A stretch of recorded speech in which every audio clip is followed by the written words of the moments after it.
নয়। বোঝা গেল? 100% নয়। এবার এখানেই একটা রুল আসে যার নাম হচ্ছে ফাজান্স রুল। ফাজান্স রুল আমাদেরকে এটা বলে দেয় বা এটা বুঝিয়ে দেয় যে একটা যদি আয়নিক বন্ড হয় তার মধ্যে বললাম কোভ্যালেন্ট ক্যারেক্টার থাকবে। কিভাবে একটা আয়নিক বন্ডের মধ্যে কোভ্যালেন্ট ক্যারেক্টার থাকবে না থাকবে এই ব্যাপারটা আমাদেরকে বুঝিয়ে দেয় এবং আইডিয়া দিয়ে দেয় যে কত পার্সেন্ট মোটামুটি কোভ্যালেন্ট ক্যারেক্টার থাকবে। বোঝা গেল? আমরা এর আগে অলরেডি ডিসকাস করেছি যে আয়নিক বন্ড মানে হচ্ছে একখানা ক্যাটায়ন এবং একটা অ্যানায়ন, তার মধ্যে একটা ইলেকট্রোস্ট্যাটিক ফোর্স অফ অ্যাট্রাকশনের জন্য দুটো জুড়ে আছে, ঠিক? এবং এখানে দেখ আমি ছবিটা যখন আঁকলাম কি আঁকলাম, ক্যাটায়নটা ছোট, অ্যানায়নটা ইচ্ছা করে কিন্তু বড় এঁকেছি। আগের দিন বুঝিয়েছি কার সাইজ ছোট কার সাইজ বড় হয় ক্যাটায়ন অ্যানায়ন অ্যাটমের মধ্যে। কার সাইজ সব থেকে ছোট? ক্যাটায়ন না অ্যাটম না অ্যানায়ন? ছোট ক্যাটায়ন, তারপর অ্যানায়ন। তাহলে ক্যাটায়নের তুলনায় অ্যানায়ন বড় হবে, তাই জন্য এটা এরকম হবে। এই অবস্থায় যদি থাকে জাস্ট স্টিক করে থাকবে দিস ইজ আয়নিক বন্ড। কিন্তু হয়টা কি দেখ, একটা ক্যাটায়ন তার এখানে তার নিউক্লিয়াস আছে, অ্যানায়নের নিউক্লিয়াস এখানে আছে, অ্যানায়নগুলোর ইলেকট্রন এরকম ঘুরছে। ক্যাটায়নটা ছোট বলে ক্যাটায়নের নিউক্লিয়াসের সেন্টার থেকে এই ডিসটেন্সটা কম, ঠিক? তার মানে খুব কম ডিসটেন্সের মধ্যেই অ্যানায়নের ইলেকট্রন চলে আসছে। তাই ক্যাটায়নের নিউক্লিয়াস কি করে, নিজের ইলেকট্রনকে তো টানছেই কারণ ওটা কাছাকাছি আছে, তার সাথে সাথে এই অ্যানায়নের ইলেকট্রনকেও টু সাম এক্সটেন্ট টেনে নিচ্ছে কারণ ডিসটেন্সটা কম। বোঝা গেল?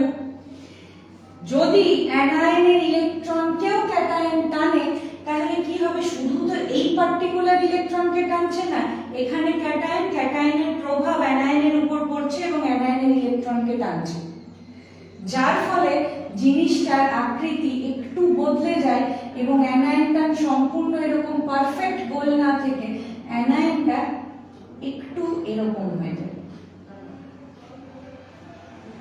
মানে বলতে পারি ডিফর্মড হয়ে যায় অ্যানায়নটা। বোঝা গেল? এবং এই ডিফর্মড হয়ে যেই টেনে নিচ্ছে তাহলে ক্যাটায়ন এবং অ্যানায়নের মধ্যে একখানা কমন রিজন চলে আসছে যেটা কিনা কোভ্যালেন্ট বন্ডে হয়, ঠিক?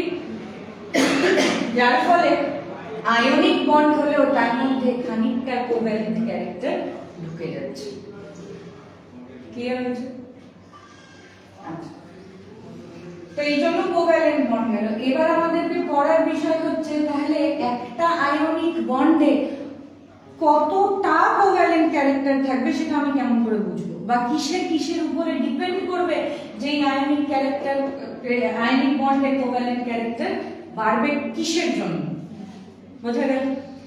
তাহলে প্রথম প্রশ্ন হচ্ছে আমাকে বল, তোদের কি মনে হয় যে ক্যাটায়নটা যত ছোট হবে তত কি এই ডিফরমেশনটা বেশি হবে না কম হবে? ভেবে বল। ক্যাটায়ন যত ছোট সে কি অ্যানায়নের ইলেকট্রনকে তত বেশি টানবে না কম টানবে? কম টানবে। কেন? সাইজ ছোট। তাহলে যদি এই ক্যাটায়নের সাইজ আমি বলি এর থেকেও ছোট তাহলে এখান থেকে এটার ডিসটেন্স কি কমে গেল না বেড়ে গেল? কমে গেল। যদি তোর কাছে কেউ থাকে তাকে জোরে টানবি না দূরের জন্য জোরে টানবি? কাছের জন্য। তাহলে ক্যাটায়ন যদি ছোট হয়ে যায় তাহলে ক্যাটায়নের নিউক্লিয়াসের আরো কাছে চলে এলো, তাহলে কি ক্যাটায়নের আরো পাওয়ারটা বেশি থাকবে না কম থাকবে? আরো জোরে টানতে পারবে না আস্তে টানবে? জোরে টানবে। তার মানে অ্যানায়নের ইলেকট্রন ক্লাউড অনেকটা বেশি ক্যাটায়নের মধ্যে ঢুকে যাবে, ঠিক? তাহলে অ্যানায়নের ইলেকট্রন ক্লাউড যদি ক্যাটায়নের মধ্যে বেশি ঢুকে যায় তাহলে আমি বলতে পারি এই ওভারল্যাপিংটা আরো বেশি হবে, ঠিক না ভুল? ঠিক। তাহলে ওভারল্যাপিং বেশি মানে কোভ্যালেন্ট ক্যারেক্টার বেশি না কম? বেশি।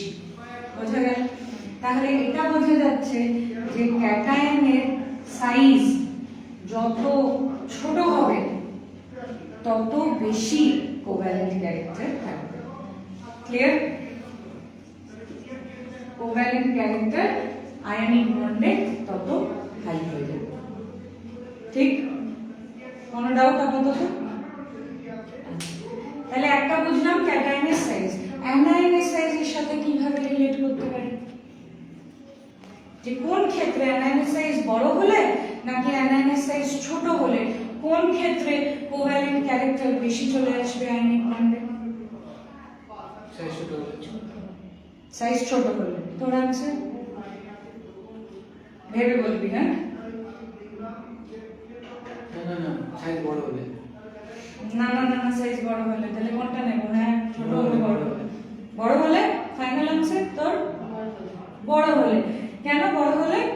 কারণ যত এটা বড় হবে, অ্যানায়ন যত বড় হবে, অ্যানায়নের নিউক্লিয়াসের তার নিজস্ব ইলেকট্রনের উপর প্রভাব কম, না নিউক্লিয়ার চার্জ কম, তাহলে পাশের জন বেশি টেনে নেবে।